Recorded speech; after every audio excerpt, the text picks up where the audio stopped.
Whoa, he's bringing us on a journey. Hey everybody, welcome back to my channel. Today I'm reacting to The Tale of Jenny and Screech. I'm looking forward to this one so much because you guys have been voting for it in the community tab. I put up a poll or something, and also I reacted to REN only a couple of weeks ago and I was left speechless from this. So I was very much looking forward to make a reaction from him again, and here we are. So let's get started. Let's listen to this. Before we get back to the video, I want to give a special shout out to our sponsors, Fiverr. Fiverr is the place to go for all your creative needs, whether it's logo design, audio production, or anything you can imagine, really. You can even find my own gig on Fiverr, where I offer vocal recording services. But that's not all. Fiverr is also home to tons of other talented professionals to help you with your creative projects. Don't forget to check out the link in the description, and maybe we'll even collaborate on your next project. Now, back to the video.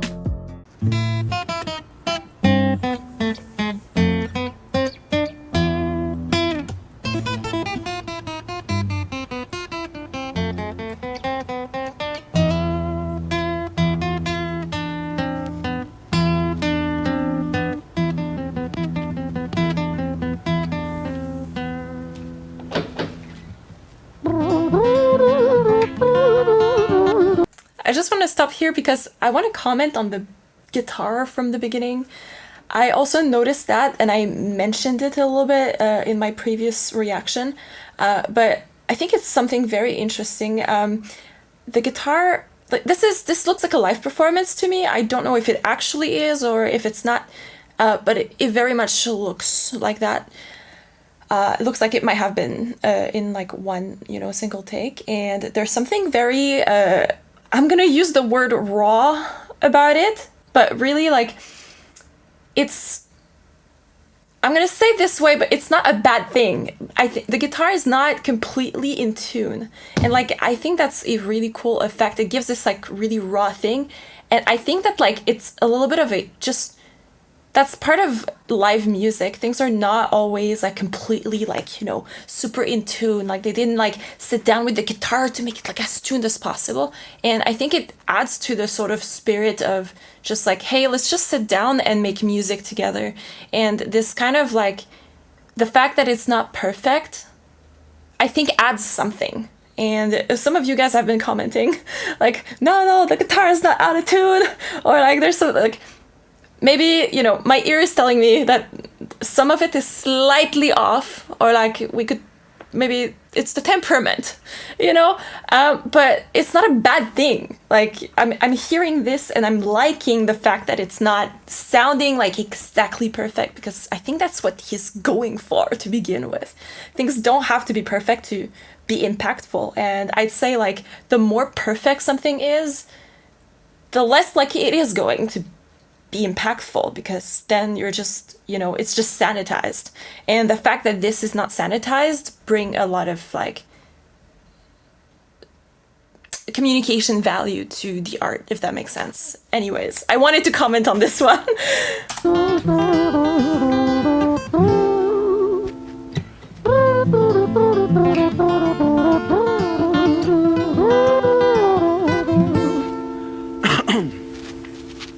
Okay, that's live. It was a quiet, dark night in an empty street somewhere in London City. Jenny walked alone, she was dragging her feet. She was heading back home to sleep. Well, she knew this town, she knew this floor, because she walked it about 1,000 times before. She wanted to escape. Can you blame? Beautiful Well, on the vocals. very same night, in a different place, there walked this hooded young youth by the name of James. He was 14 years old and out of his brain. He'd been smoking ganja with the boys. James, he grew up to be a kid of the street. His mates called him Screech. He was quick on his feet. He was a liar, a thief. At 14 years old, the devil had set his sights on his soul. As Jenny walked home all alone, she felt scared. Usually she was alright, but it was like there was something in the air. A divine intervention telling her to beware, maybe intuition bugging her and making her so scared. Sirens sound in the distance at the beat of Jenny's feet. A symphony of the night that echoes crime on London streets. Jenny turns a corner, their eyes they meet. Our poor girl Jenny, a boy named Screech. Give me all your money, bitch, give it to me. If you cooperate, then you'll soon be free. I want your purse, your phone, don't fucking look at me. I mean it, bitch, are you listening to me? Jenny freezes statue like a lady shakes stalactite. Feel like liquid nitrogen in the dark night. She tried to find strength to move, but stayed as still as a statue in high-heeled shoes.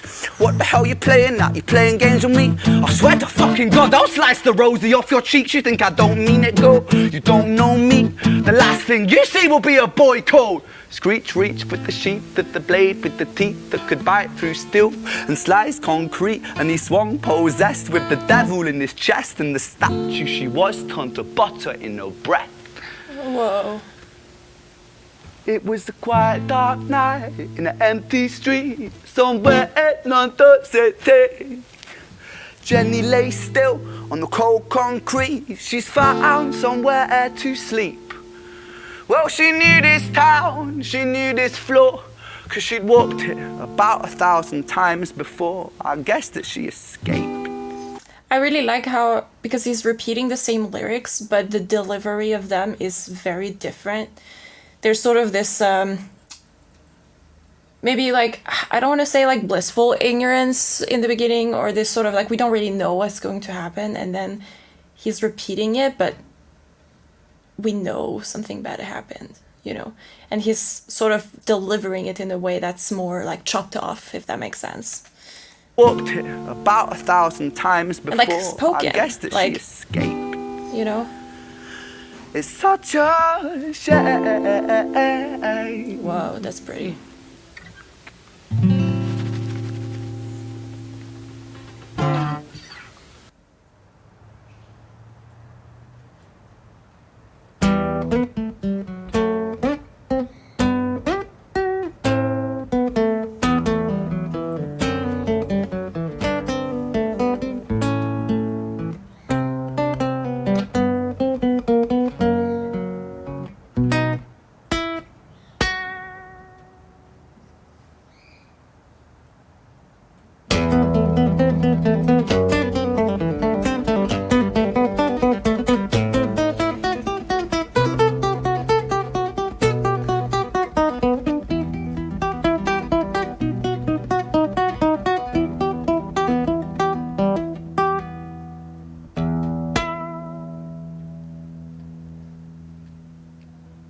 Our story, it starts right at the end of the life of poor Jenny, clocked out like Big Ben. This Screech, dear boy, where did he go? He melted into the black night just like snow. Patrick, man, let me in, please open the door. I think I fucked up, Patrick, really fucked up, man, I'm not sure. I got crazy, left this lady lying still on the floor. I think I killed her, Patrick, come on, man, I can't knock no more. But Screech kept on knocking till his knuckles became sore. But there's no sign of Patrick down at number 54. No refuge for our villain, for the bitter hands of fate, with something far more sinister in mind that does away.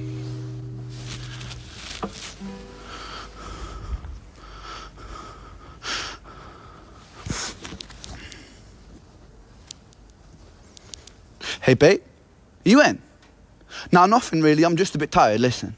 Can I swing around yours for a few moments? I just really miss you, babe. What the fuck do you mean you're busy? You fucking bitch! For fuck's sakes!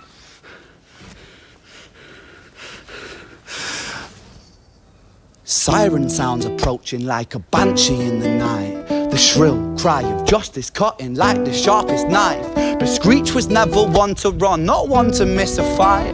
One hand upon his blade, he turned to face the blue lights. Come on then, you fucking cunts, let's fucking have you then. I am Screech, I'm the boss, I'm the ender of men. You think that uniform you're wearing means that you own these streets? These are my fucking streets, and they call me fucking Screech. Richard was an officer who stood at 6'3", working London on the night shift. What he didn't think he'd see was a boy running at him like an animal possessed. With no time to hesitate, he fired 4 bullets at Screech's chest.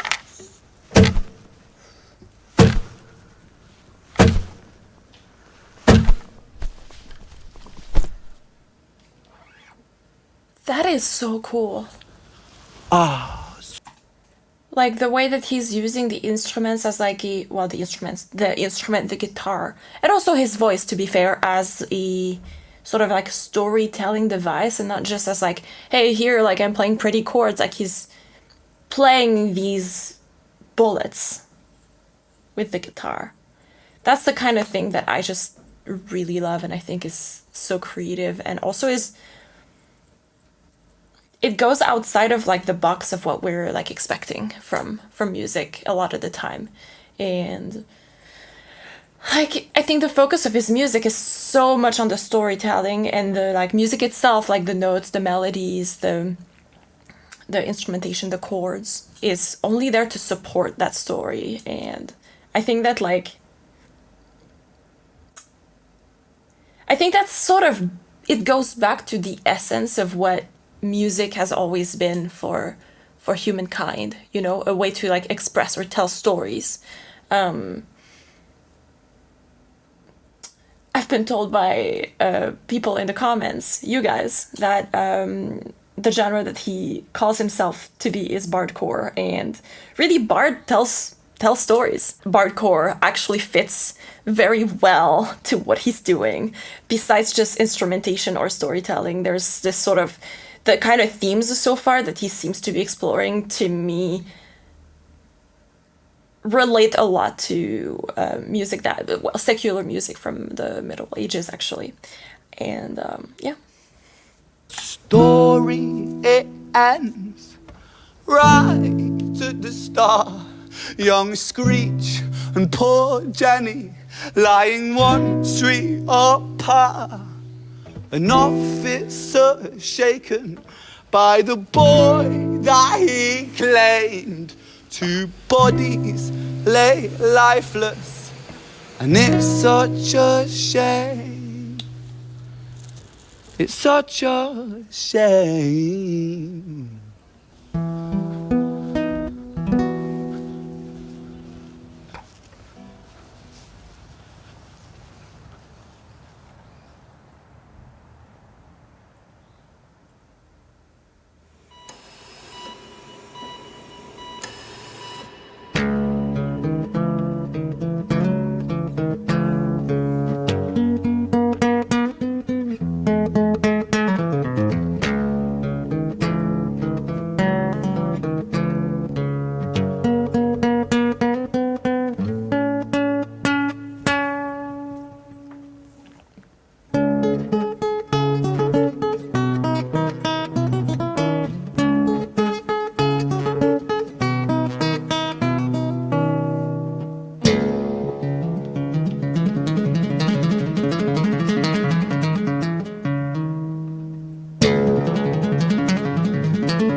Beautiful vocals.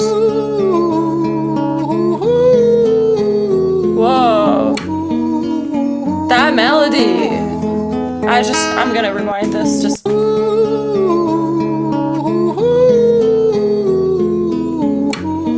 Oh, I love that.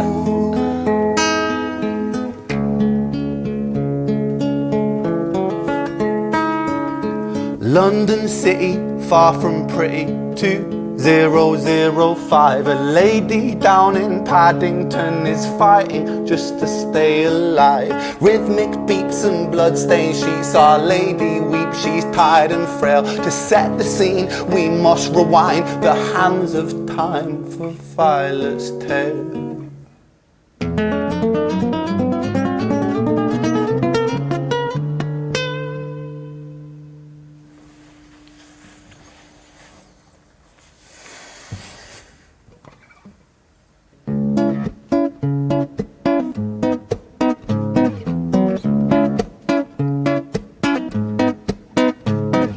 Violet was a I'm just gonna stop it there just for a second because there's something I really like about what he's doing, and he's done that like pretty much all across, but there's a really good example of that just now, and he's sort of like breathing with the music, and like maybe I'm a bit I'm a bit biased with that because this is how I like to play music as well, especially and specifically really live music. There's something about things not being like straight on like a metronome and just like taking space to breathe and go to the next line. Something that is a little bit more organic, a little bit more natural, and it's only something you can really do when you're, you know, accompanying yourself, or if you're, like, it can be done also with other musicians. But this very kind of free tempo thing, or kind of approach, is something that I think is bringing something really interesting and new to music. Like that sets it, or like that, I'll say that sets apart, yeah, it's something that sets apart recorded music from live music, and I have like a huge appreciation for that. It's kind of cool to see someone else who's doing these kinds of things, because you don't see that extremely often, especially in a world where we are using a lot of the technology to play music. So there's a lot of like live music that has, you know, these like beats and everything, and as soon as you have some sort of beat in the background, it's not something you can really do. But yeah, like he's just taking the time to breathe in the music, and there's those like breaks between sections, and I love that. I don't know about you, but it's something that I'm noticing, and I really love. I'll rewind just a little bit. Like, that's the example, just right there.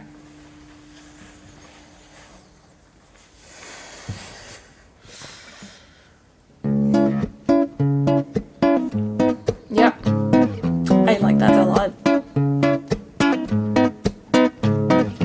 Violet was a silent girl, grew up with violent starts. Her mother was a drinker and her father was a bastard. Every night he took her tie but never left the room.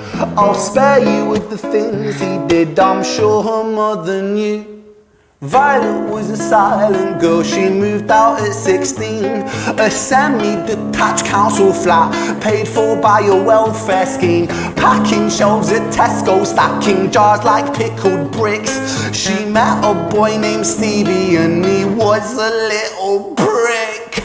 Violet was a silent girl and Violet she fell fast. See, Stevie was a wrong un, but he sure knew how to charm her. Every night he took her tie but never left the room. History repeats itself, he'd paint her black and blue and dark. She never stood a chance. The devil comes to dance. I hope it's okay. I pause here because I want to talk about the theme, and it might not be exactly music related, but would I say that? It's I feel that I was very lucky. I was raised by a single mother, and she dated people over the years when I was a child. But one of the things that I really appreciate that she always did was that if I had concerns about someone she was dating, she was very, very serious about it. And I know that's not the case for everybody, or not everybody has had that experience, and I feel that might be something like really underrated, if that makes sense. I feel very lucky. I don't know, that's That's a heavy theme. That's a very heavy theme. Those are all very heavy themes in this. Whoa. He's bringing us on a journey. She never stood a chance. The devil comes to dance. Violet, why are you always so quiet? On her bedroom door and he's irate. He's been drinking and smoking, he's up late. And he stands by her bedside, she shakes, but her eyes stay shut. You fucking slut, I know you're up. And he pinches her eyelids and folds them up. Violet, why are you lying to me, Violet? She stays silent, things turn violent. That's the sound of his fists when they fall like a crashing pilot. Hit like hailstones, one to the collarbone, full force, full blown, blood splat, bone crack, knick knack, paddy whack, one to the jaw and the tooth spat, detached fist connects and disconnects a bone. A quick deflect to misdirect the blow, but nonetheless his punches met her throat. Such a mess he's left her bruised and broke. Violet, why you always so silent, Violet? Why you such a little liar, Violet? Do you think I want to do this, Violet? In character, she stays silent. Well, say something, Violet. Silence. Fucking say something, Violet. Silence. Wait. Say something, Violet. Not one word. She stays quiet.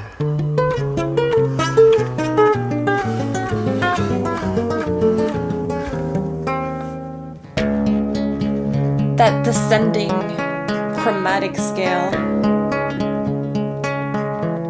That's a great transition musically. I'll rewind it a little bit. She stays quiet. This.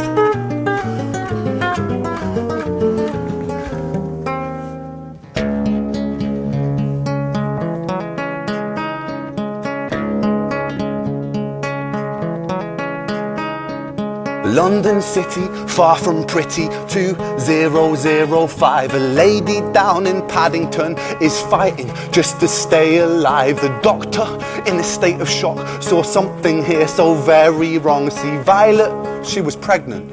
Poor Violet, she was 9 months gone. Turning to the doctor, Violet broke her silence and she cried, if I'm to die right here tonight, please let my baby stay alive. The doctor soon regained composure, called the surgeon to come in. As Violet's world turned to black, the curtains closed, the lights went dim. In London City, far from pretty, 2005. A lady down in Paddington just lost the fight to stay alive. A tragedy or a miracle, it happened on these very streets. Two twins aligned side by side. A girl named Jenny and a boy named Screech.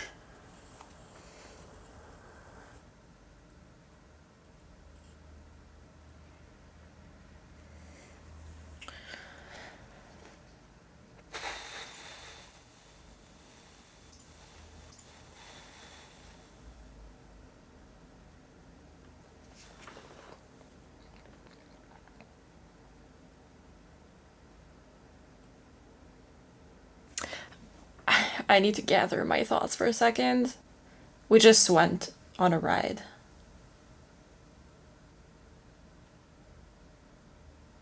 That's a lot to take in.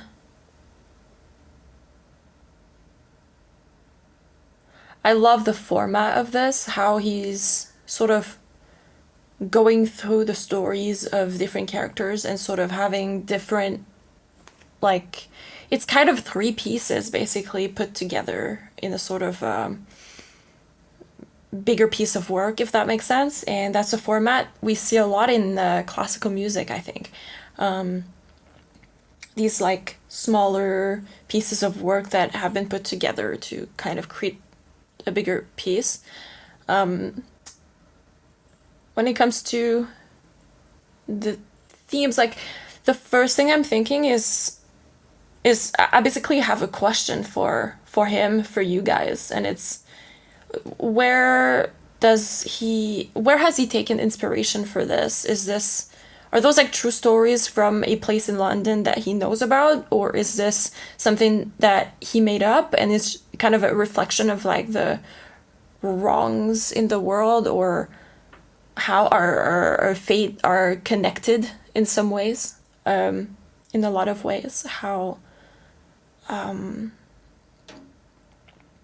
whether those are real stories or not, there's something to be said about the fact that this speaks of human experiences that happened and will keep happening.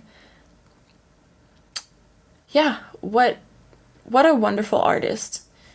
I'm so glad I made that first reaction and got to know him. And I'm definitely looking forward to diving into more of his stuff. I have another reaction planned that I'm looking forward to do as well. So I hope you stay around for that. And thank you for being here, for watching this with me. This was quite something. And let me know in the comments if there's more songs from him you'd like me to react to. And if so, which ones. And also let me know what about this specific piece is really speaking to you. Because a lot of you requested this one, and I can, have ideas and it resonates with me too, but I'd be curious to just hear what you guys are thinking. And because we all experience art in different ways, so I'd love to hear about that in the comments. Thank you so much for watching, and subscribe, and I see you in the next one. Bye bye.